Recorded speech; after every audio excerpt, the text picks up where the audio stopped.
Hi, everybody. It is week 3, and we are doing our Wednesday evening class session for organizational behavior. So we are going to get started. We have 9 slides to get through, but some of them are repeat content. So this will not take us too long, although there's some points that we might spend some time on. So we are looking today at moving from the outline to the actual literature review. So in the previous weeks, we started our journey on the literature review process, development. And if you remember, we were in week 1, basically for the first 3 circles. Then we moved to week 2 for developing the literature review outline. And here we are in week 3 to transition into writing the draft. So let's talk more about this.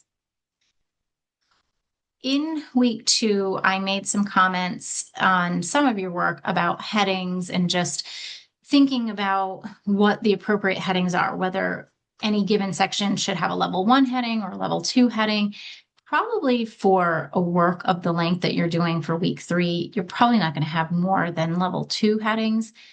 Maybe an occasional heading 3 for some of you, or level 3 heading for some of you, but mostly you're going to probably be in the 1s and 2s. So we'll take a look at headings here in just a second. I'll populate it, but fonts. So we've talked before about APA manuals and which ones we all know better than a different, version, but we are in the 7th edition. So that's what we have to know. But one of the really good things I think that came out of the 7th edition is we can finally get away from Times New Roman. Now, if you love Times New Roman and you're comfortable with that font, great, go for it. It's terrific.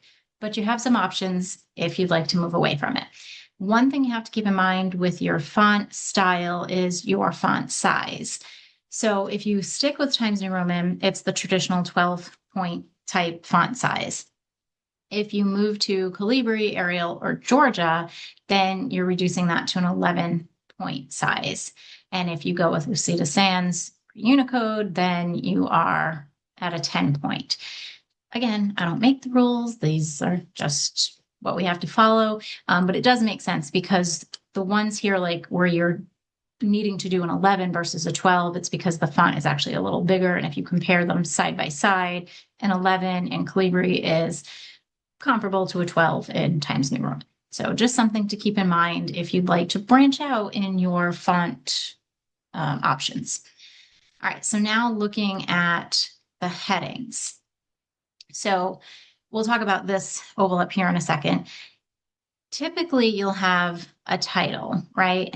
And the title, while it is formatted usually for something like this as a level 1 heading format, it is not considered the first heading. It's its own thing. Titles by themselves are their own thing. So for this course, you might use your research question as your title. That's totally fine. You might include a different title. That's fine. Some people just put literature review. It's okay. Not the most creative, but totally fine. So keep in mind, while the format is the same as level 1, again, this is not a heading. It's a title. So that brings you to your first heading. For those of you that did include an introduction, either full content or an outline for an introduction in week 2, I noted to you that typically when you have the title here like this, you do not need an immediate introduction header. You can go right into introduction content. We don't have to have a heading that tells us it's the introduction. We can figure that out. If you don't have a title here, if it's only on a title page and it's not right above, you can still leave off the intro heading, but you can include it if you'd like to. So the intro heading is kind of like if you want to include it and you don't have a title right there on that page, okay. But if you do have a title, I would definitely say leave off the intro heading. That also helps to avoid stacked headings, which again, we'll talk about in a minute. So you'll have your first level 1 heading, which is centered, bold, and title case. Title case means that the first letter of all of the important words, the first letter is capitalized for each of those words. So we talked about this when we were going through reference list citations last week, I think, where the article titles are done in sentence case, but the journal titles are done in title case. So level 1 headings, title case, centered, bold, font. Looks just like these. This is how, if this was the heading, this is what it would look like. Your text begins with an indentation as a new normal paragraph, just like it would look, if you were just starting a new paragraph. Level 2 headings are left justified. So they stick over here to the margin, but they have the same look as level 1. They're just placed over here to the left. Your content begins in the same exact place. It's the indented paragraph. Level 3 headings are in the same place and have the same title case and bold, but this time it's in italics. So your level 3 headings are italicized. Your content starts in the same place. Level 4 heading, you can see, comes in. It is the beginning of the paragraph. So you would have your level 4 heading, and then your content begins right after it's done. So if this was our whole heading, your content begins right there. Just continues in the line as like part of almost, continuation, the next sentence, if you will. Level 5, same deal, except this time it's italicized. I'm not expecting you to commit these to memory. You have resources, your APA manual, you'll have this slide deck. You also have this in the DBA handbook. This is, I actually developed that page and then grabbed it for my slides. So, all right, what else? Stacked headings. So this right here, if these were 2 headings instead of a title, if this was a heading and this was a heading, these would be stacked. Or if, did not mean to do that. If there was no content here and we just had a level 1 heading and then a level 2 heading, they would be stacked. It means that there's no content in between. Academic writing, we do not like to stack headings. There should always be content separation, which is, again, why I don't love an intro header if you have a title right there. So what we wouldn't want to see, and some of you did this in your outlines, is let's say this level 1 heading is elements of the outdoor environment. And then immediately you go to a level 2 heading that is the trees. And then the next level 2, then you write some content about trees. And then your next level 2 heading is, the lakes. And then you write about the lakes. What we've missed here is we would have jumped from level 1 to 2 with no content in between. So here you would write an intro to the elements of the outdoor environment in general. And then you can go into each element subsection. So if you were a person who has a note like that on your outline, avoid stacked headings, or something that explains what I was talking about, that's what I mean. So if you have an overarching heading to kind of introduce the whole category, that's fine. Then you need an intro paragraph. These don't have to be so long. They don't have to be, 4 to 7 sentences. I'll take 3, but they shouldn't be like 1 sentence. This should be, at least a short little paragraph to intro the overarching theme and then go to your subsections. If you really can't figure out, like, gosh, the overarching theme, it's really more just like all the rest of the themes. Okay, then make them all level 1. If this is trees and this is lakes and this is, whatever, forest, I don't know, some other things. I'm really in tune to nature. You can keep them all at level 1. That's fine. There's nothing that says you have to have a level 1 then a level 2 if they're all major categories.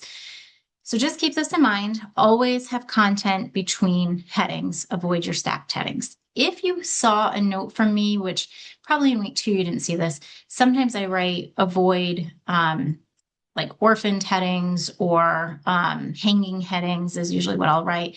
A hanging heading means that your content is flowing and then it's time for your next section. And so you have the heading, but then the content starts on the next page. You always want to line up your headings with your content. So in APA format, we only do double space. We don't add in extra spaces between paragraphs, etc. However, if when your entire document is done, polished, finalized, you have a hanging heading, then add an extra space above it to push it to that next page. All right. Does anybody have any questions about this so far before we move to the next slide? Okay. So let's go to this slide. This is a great slide. I love this. All right. So synthesizing. This is really a skill that is so important for literature reviews, and it is one that is difficult to master. So you're going to start, you were working towards it a little bit in the first two courses, but now we're really going to put it out there, talk about it, see if we can start working towards it. I don't expect you to become experts at synthesizing now, but again, start practicing so you're always moving in the right direction, because when you get to your dissertation, the literature review is all about synthesizing. And in fact, some of the other chapters, there are areas where you will also synthesize. So you've heard me say a literature review is not a series of articles. I don't want a stacking, Article 1, Article 2, Article 3, this is what they say. What I want is an integration, right? A synthesis of these articles. So these two sites are really great. So I'm going to open them up so we can take a look. My Zoom gallery keeps getting in my way here. All right. So this one is first, the University of Oregon, and it goes through, what is a literature review, and gives you a lot of great information, much of which we've talked about as we've gone through the last few weeks. But they have a section on synthesizing. So you can click into them and you can see they have some great resources to kind of help you. What is it? What is it not? And if we look at what is it, so combining elements of several sources to help you make a point. So it's not just saying this source said this source said this, and this source said this, and then I'm out. I told you what they all said. See ya. It's bringing them together. It is, as you're learning how to write literature reviews, it is much easier to learn as you go how to just say this source said this, the source said this, and even integrating so that, you're not just stacking them, you're going back and forth and moving them throughout, and that's fine. But that next elevated level is to really synthesize the points and bring the information together. So this is here, you have approaches to synthesis. And again, this is all still on this website. It talks to you about where to begin. This is my favorite. So I'm very visual. I like to color coordinate things. This really helps you to see what does synthesizing look like. So you can see in this first example, you have Dickey is the source and all the blue is Dickey. Well, not only did this person not synthesize, they didn't use multiple sources. They did not integrate sources. They didn't intertwine sources. It's just blah. Basically, it's the world according to Dickey. Okay, great. Student B here, you can see it's kind of what I would consider article stacking, right? Or a series of article reviews, if you will. So first Dickey said this, then Grunberg said this, and then Light said this. And okay, well, we're back to Dickey said this. So it's kind of like this, article 1, 2, 3, 1. Not bad, better than A, but could still be much better. Then you can see in C, this is where a lot of students will either be now or get to very soon, where you have Dickey, then you have Dickey and Dickey, Light and Light, and Grunberg. You're like trying to bring in, so you're not, sorry, I didn't say in this one, the difference is, by the way, this is all direct quotes. You can see everything's in a quote. It's not cited properly to be a direct quote, but everything is in quotes. And I think that might have been the case for that first one too. Yeah. So in this one, they've moved away from direct quotes and they've been able to paraphrase more, but still have some of the direct quotes in here. Again, not cited properly, but still. So trying to make the points, but still kind of an article stacking there. So now we get to student D, and you can see we've got Dickey, then Light, then Gibson, then Kedmi, then back to Dickey, Grunberg, and Kedmi. So it feels like it's flowing more smoothly, right? We're integrating all of these sources together. I've said many times in just 2 weeks that direct quotes are really not necessary, especially in an assignment of this length. They're not so long. This lit review is going to be 6 pages, so you really don't need tons of direct quotes. One here or there is fine. I would not expect to see a direct quote from every source like this. But if we're just saying that this is, if we're saying this is paraphrased content, but from the different sources, then that's great because it's just kind of, flowing, if you will. So visually, you can see a big difference, even just between these two, how much more integration there is for student D. All right. And then you can see they basically go through that as well. So they give you a synthesis matrix example. I'm not going to spend time here, but lots of great resources on this site. If we go back to this here, and we also have University of Westminster, and they do a great job as well, giving you examples and helping you to look at how to move that information together. So it gives you the original texts and it gives you the information from those texts, and then it shows you how to synthesize them, how to bring them together. This is probably worth a look just so your brain can start to understand what does that mean, going from all these individual articles to now trying to bring them together into something that is synthesized and cohesive as well, not just synthesized and choppy, right? Person A said this, person B said this, person C, that it comes together nicely. This is where some of that transitional language can come in handy that we learned about last week to move between the different studies. And again, there's some more resources here for synthesizing. All right.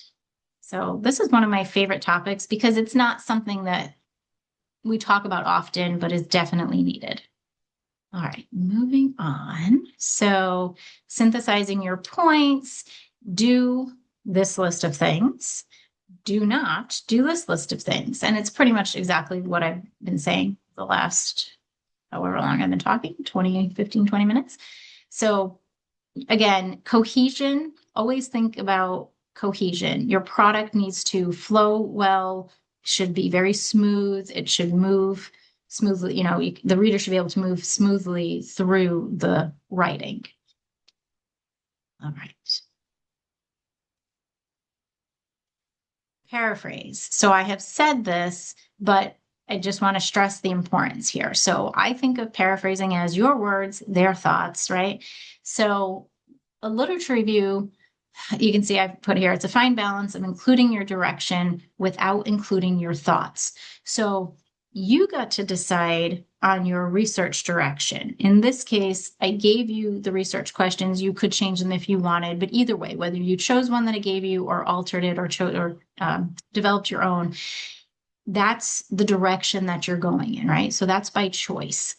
But how you support that direction for a literature review is through what other people have said or published about this topic. So it is very common for the majority of your statements, of your sentences in a literature review to be cited. And keep in mind, when I say cite, like we talked about last week, that could mean narrative citation, parenthetical citation, and or connective language, right? So we are using language that tells the reader that this next statement comes from that same place the last statement came from, etc. So narrative, parenthetical, or connective language. Whenever you see me say cite, that those three options are on the table. So a literature review is not your time to tell the world what you know about the topic. And sometimes this can be difficult because all of you are professionals, you're experts in your fields, but when it comes to academia, until you have the letters behind your name, you're not the expert in the field. So a literature review is your opportunity to tell the world what other experts or published sources have said about the topic, not for you to infuse your thoughts in there. So when I'm reading a literature review, if I see a declarative statement that is either, a definition of something or an explanation of something, and it doesn't have a citation, I'm going to assume that came from the top of your head because you knew it. And that can't be. So it has to have a citation. So always keep that in mind. When you read back through your work, think about the statements, especially the ones that aren't cited, and look at that and say, okay, who said that? Or how do I know that point? Where did that come from? And if you know it just because you know it, go find someone else who knows it and cite them. All right. Again, don't expect you to be experts on this yet, but that's why we're practicing. Okay. People tend to think of paraphrasing just as, I know I'm not going to directly copy and paste something from a source, but there's more to it in terms of just being sure that when you're relaying the information that you are paraphrasing a source as opposed to just putting in your thoughts. All right, this is a repeat. So we're up to our repeat content now. Again, just the different styles of in-text citations. You have your narrative, your parenthetical, and then if you're doing a direct quote, I'm not going to spend time on these because we reviewed them last week and they are here for your review. And then the connective language. So again, this is to help if you have one source, but multiple thoughts, concepts, etc., coming from that one source, to avoid a list of sentences, all with parenthetical citations at the end. You can use connected language as long as it is clear. Now, keep in mind, like I said last week, connected language is a gray area. Sometimes the citation is just needed, narrative or parenthetical, but other times it can be useful. So this you kind of have to use with your discretion and just see if it makes sense, and then you'll get feedback as well. All right, transitional expressions. This is to help you move between the studies. So from one study to the next, without making it sound choppy, like I said before. So Smith said, Jones said, Bill said, blah, you can have transitional language to help with that flow. That is all. So I'm going to stop sharing and just ask anyone on tonight if you have any questions about what I just reviewed. Doctor, I didn't have questions about what you reviewed, but I did want to say that I did not get any feedback from you off of the outline. It wasn't showing in the Turnitin for some reason. Okay, can anybody else confirm? Were you able to see your feedback? I Same was about here. to ask you the same thing. I Yeah, couldn't me see mine too. either. Oh, great. Okay, so that means everybody's having the same issue. So I don't know why, because I'm so great with technology. I can't see Let mine me, either. Sorry, Taryn. that's all right. If that happens, guys, after I release something, shoot me an email. That way I can find out because I don't know.